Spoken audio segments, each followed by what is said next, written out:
Load আর ডিপ্রেশনটাকে measure করা, বাকি সমস্ত প্যারামিটারগুলো এখানে দেয়াই হয়েছে। তাহলে ওটা মেজার করার পর একটা গ্রাফ ড্র করতে হবে, লোড ভার্সেস ডিপ্রেশন। এবার তোমাদের কোন প্যারামিটারটা লাগবে, m বাই ডেল্টা, এটাকে লাগবে। তাহলে এই গ্রাফের উপর যে কোনো একটা পয়েন্ট চুজ করবে, সাধারণত চুজ করবে শেষের দিক করবে, কারণ শেষের দিকে চুজ করলে মাস আর ডেল্টার ভ্যালু বেশি পাবে, আর যদি কোনো ভ্যালু মেজার করতে গিয়ে তার ভ্যালু বেশি পাবে তাহলে এররটা কম আসবে। কেন বলি, যেমন ধরো একটা স্কেলের স্মলেস্ট ডিভিশন 1.1 সেন্টিমিটার, সেটা দিয়ে যদি তুমি 10 সেন্টিমিটার মেজার করো তাহলে কত ভুল হবে, 1.1।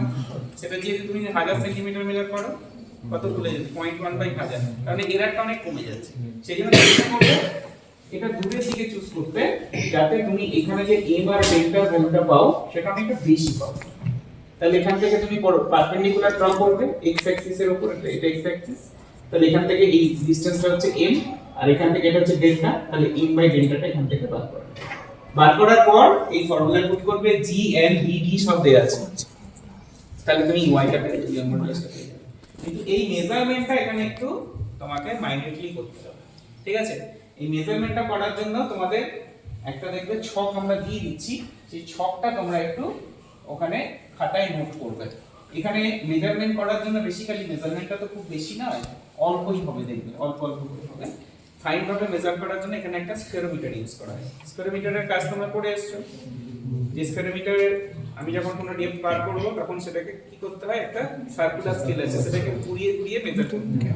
অর্থাৎ প্রথমে মেজার করব, তারপর নিচে থেকে দিকে আমি আরেকটা ডেপথ মেজার করি, এটাকে ঘুরিয়ে আবার সেটাকে টাচ করা, তাহলে যত পাক ঘুরেছে সেই পাকটা গুনে নিয়ে আমার ওটাকে মেজার করতে হবে, তাই তো?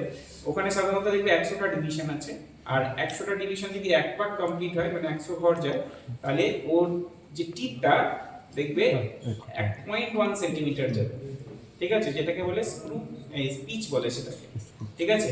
Total pitch by total circular scale, মানে sorry pitch by circular scale যেটা যাচ্ছে, মানে এক পাক ঘুরিয়ে যে ডিসটেন্সটা যাচ্ছে সেটা বাই টোটাল সার্কুলার যে স্কেল, সেটাকে বলে কি লিয়েস্ট কাউন্ট। লিয়েস্ট কাউন্টটা এখানে বার করবে 0.1 বাই 100, দেখবে 0.01, ঠিক আছে? এবার ওখানে তোমাকে প্রত্যেকবার ক্ষেত্রে রিডিং নিতে হবে, লোড দেওয়ার আগে, লোড দেওয়ার পরে। লোড দেওয়ার পরে রিডিংটা থেকে লোড দেওয়ার আগে রিডিংটা বাদ দিলে তুমি কতখানি ডিপ্রেশনটা হয়েছে সেটা বুঝতে পারবে, ঠিক আছে? ওইটা তোমাদের ওখানে আমি দেখিয়ে দিচ্ছি একবার, অরিত্র স্যারের কাছে দেখিয়ে দেবে, আর তোমাদের নোটটা দিয়ে দিচ্ছি, মানে যেটা লিখতে হবে সেটা ওখান থেকে দেখে নিয়ে